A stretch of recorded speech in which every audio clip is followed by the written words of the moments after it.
Hello, everyone. A very warm welcome to all of you. Today, we will be talking about integrated weed management. So, before we delve into the topic of integrated weed management, we must first know what is a weed. A weed is an absolute valueless stuff. We often say no that if we don't enjoy the presence of someone, not only enjoy, rather if we are irritated by the presence of someone, we use the objective obnoxious weed. Why weed? So weed is something that is valueless or undesirable or troublesome. That is important. It's not that a weed will stay at its place, calm and quiet, without creating any type of nuisance. It's not so simple. It will keep on troubling you until and unless you are managing it. So, we will learn the art of managing weed today. So, what is a weed? A weed is a valueless, undesirable, or troublesome plant growing wild profusely where it is not wanted. This is very important. Where it is not wanted, we don't want it to grow till it is growing, especially one that grows on cultivated land to the exclusion or injury of the desired crops. Suppose you have your agricultural land where you are growing your desired crops, and these weeds are so troublesome. They grow over there and they grow so fast that they pose a risk or danger to your desired crops. So, definition wise, what is integrated weed management then?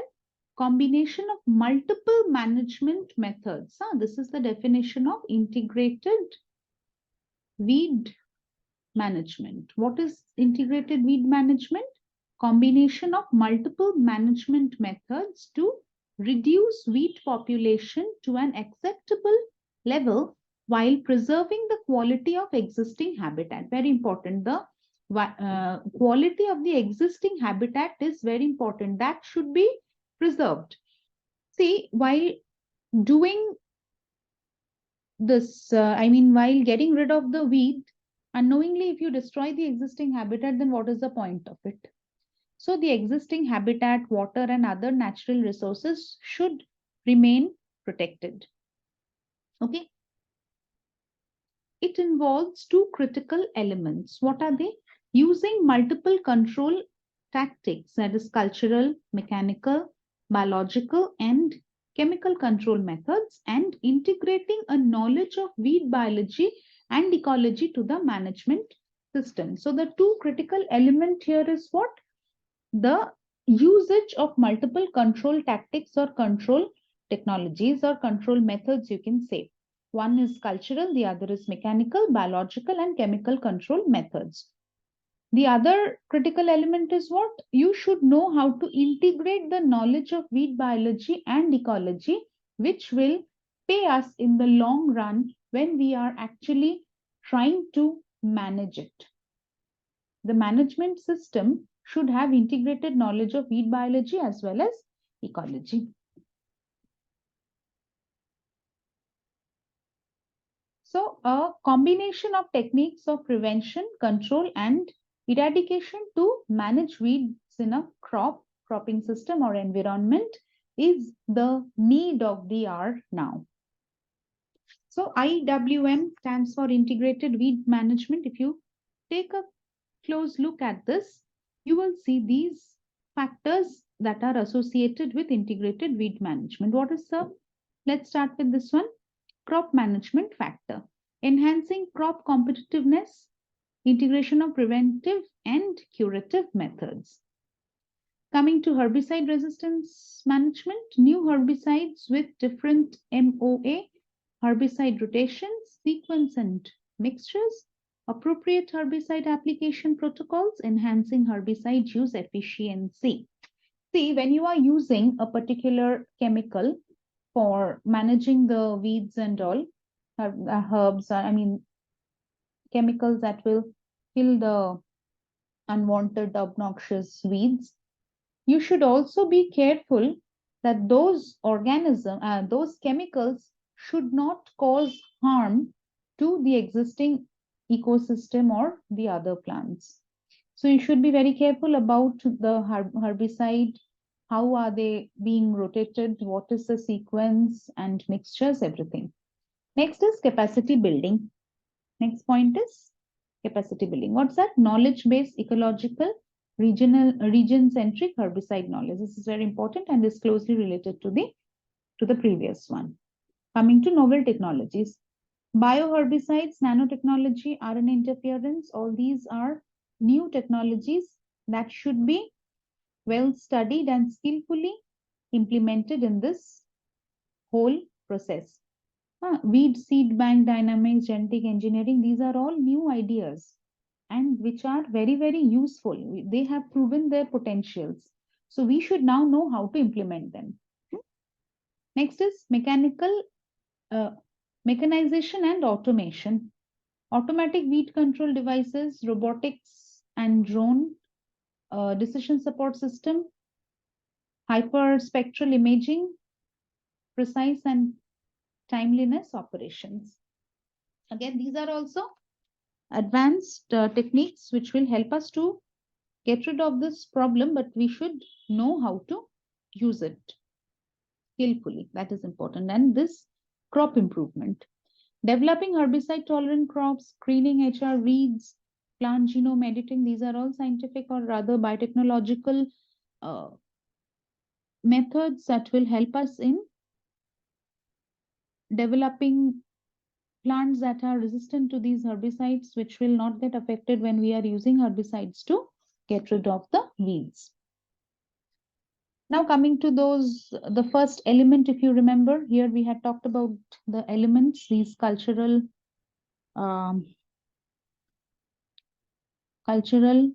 mechanical, biological, and chemical, these things. See, we have physical, chemical, biological, and cultural methods.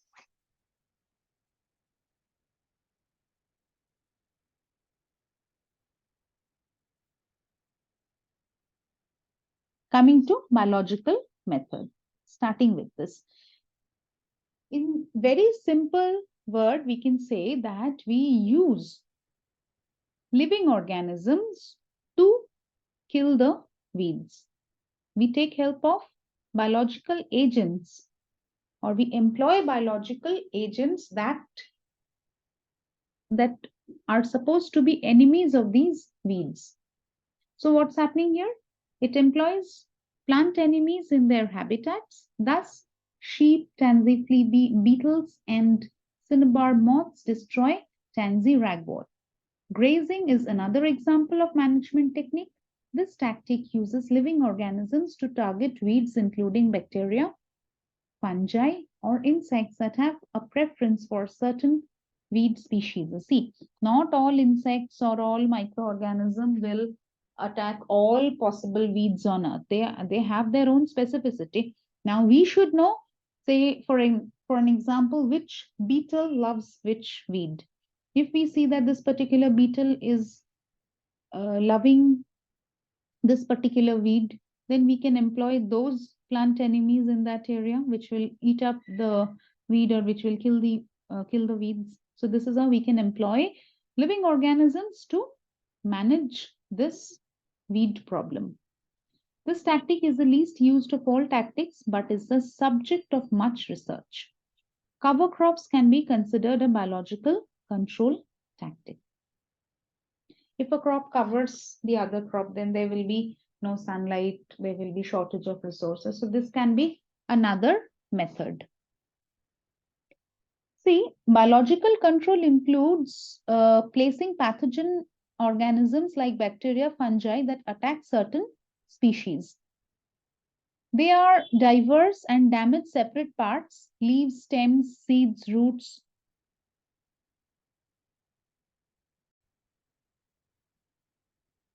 Biological weed management was successfully undertaken in Northeast Australia in the year, well, year is not so specific here, in the early 20th century when the Cactoblastis moth battled the prickly pear with other cases to follow. The timely release of biological agents helped farmers to tackle the issue in a simple and eco-friendly manner as it happens in the natural environment. See, biological control can sometimes be observed in the natural environment as well, and it is very safe. Why? Because it does not create any side effects. Create any side effects in the sense it doesn't pose danger to other plants or to the ecosystem or to mankind. Okay. Next, coming to chemical control. This is something that has to be very skillfully handled. If we don't know the effects of a particular chemical on a particular plant or soil, then this can be very, very dangerous to us. So what is this? The practice implies an application of industrial chemical products to defeat infestation. It's very known to us. When if there is any problem with a particular weed, we will spray a chemical on that weed or in the soil. This will, in the long run, destroy the weed. But it has certain points to be kept in mind. Even though this approach gives quick result, it is poisonous and causes harm to organisms and natural resources. See, chemicals doesn't know that, okay, I'm employed here only to kill this weed and I'm not going to harm the other plants or soil-borne microorganisms and all those stuff. It will kill everything. So herbicides are an integral part of most weed management plans, but the hidden clause here is we should be skilled enough to know which chemical is doing what type of harm and what is the extent of their harmful nature, poisonous nature, toxic nature. See, good management practices for applying herbicides include timely scouting, proper weed identification, and awareness of what herbicide-resistant weeds are in the area. Correct herbicide application, very, very important. Without this, if you are not aware of which one to use, don't do it. So correct herbicide application, meaning applying the appropriate product at the right rate and at the right time, and of course at the right quantity also. You need very little unnecessarily, since you have your putting. What is the use of that? Then maximized diversity through the use of tank mixes herbicides with multiple effective sites of action, which is also known as SOA, and by rotating herbicides throughout the season whenever possible. If you are continuously using one, that becoming resistant, this thing comes into play. So you should know how to rotate herbicides throughout the season whenever possible. Next, coming to cultural practice or cultural methods. It ensures field conditions that are less favorable for non-crops to develop. So you will create a condition which will favor your desired crop to grow, and it will not favor the non-crops to grow. That means the weeds to grow. A healthy, vigorous crop is the best weed control. So if you are cultivating a healthy, vigorous crop, it will grow fast. It will make the resource less available or less easily available for the weeds. Cultural practices are designed to give the crop a competitive advantage over the weeds. So here the crop, the desired plant and the weeds are competitors. Resources there, whoever is growing fast will take the resource and win over the other. The given management approach includes what? Reduced row spacing, so the crop can reach canopy more quickly to shade out the weeds. See, if the weeds, suppose, look at this, if huge plants are growing like this, they are forming canopy.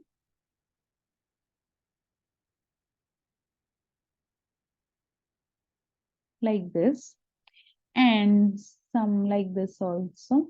And if the weeds are here, sun is here, how will the sunlight penetrate to the weeds? So this canopy covering is actually killing the weeds. Coming to crop rotation. Crop rotation to prevent weeds from adapting to the weed control tactics common in any one crop. Next is nutrient management.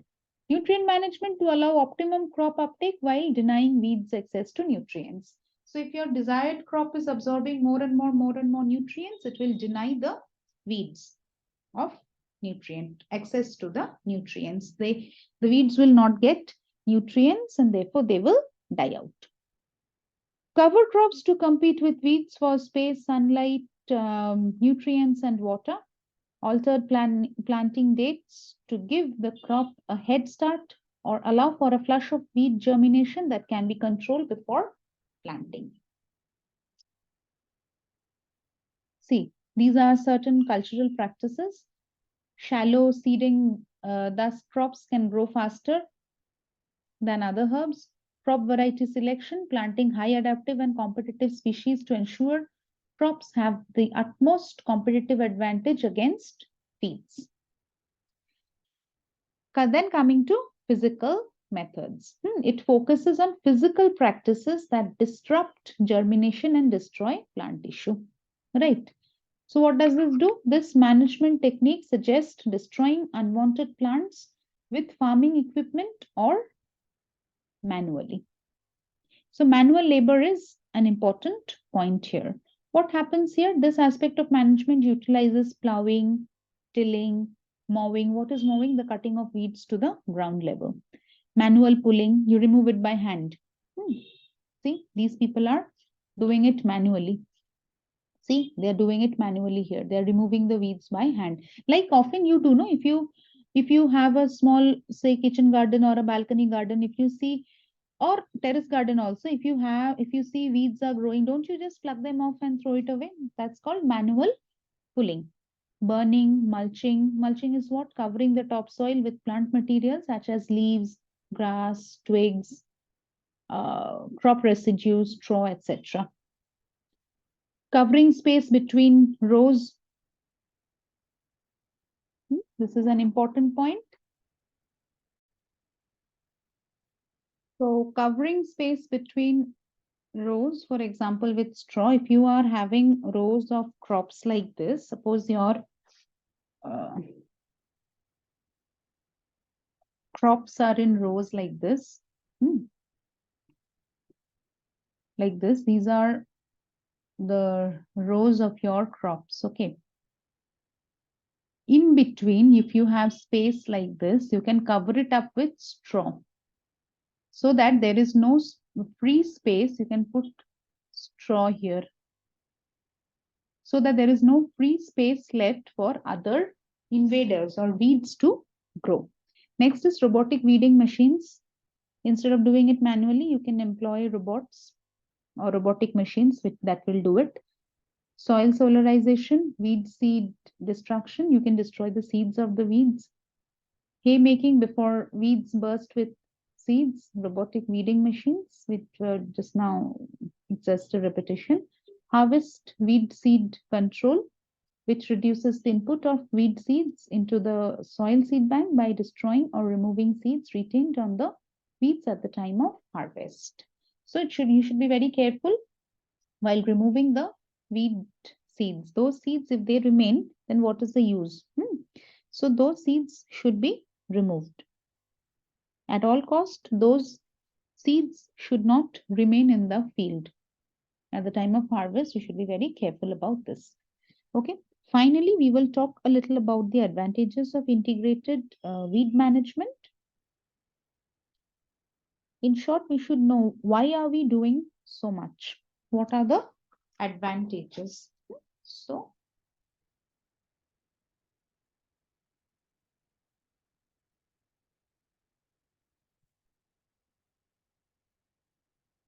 this is something we should know at the end. So it shifts crop weed competition So shifts crop weed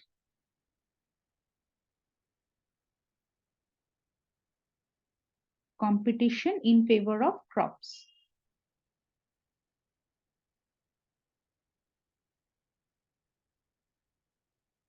Okay. Then prevents weed shift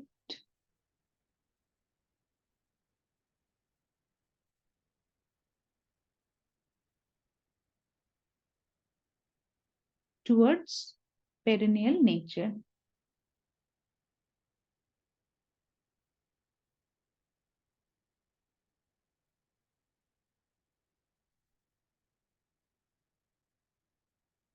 Next, prevents resistance in weeds to herbicides.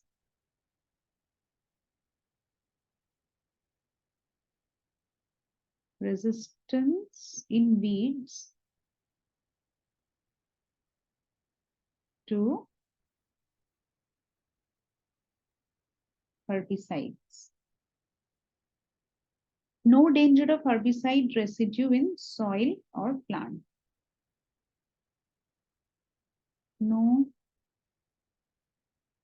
danger of toxicity.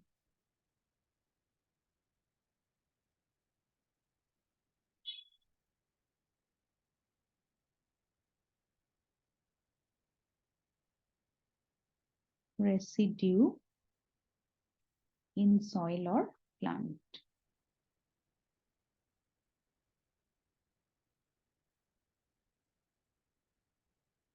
Next, no environment pollution.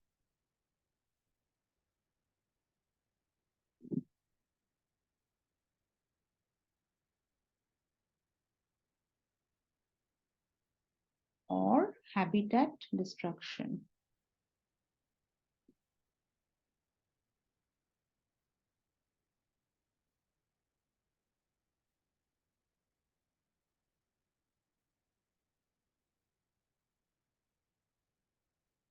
Yields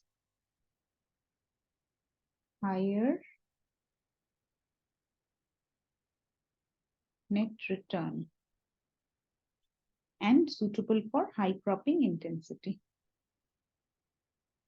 Suitable for high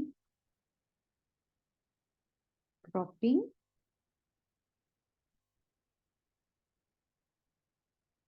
intensity.